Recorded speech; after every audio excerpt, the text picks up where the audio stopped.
Esto está súper grande.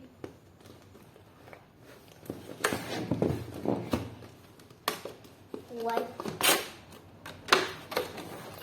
Wow, está súper grande.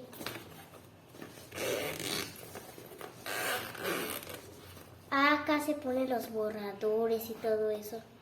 Las cosas chicas. Y esto es para que más o menos se quita.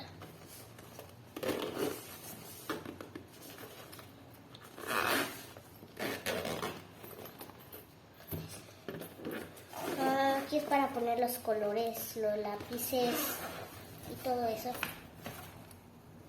También tiene para poner plumas. Acá se ponen más o menos como los lápices. Y acá tú puedes poner los colores, plumas, marcatextos, colores. Y acá puedes como poner plumones.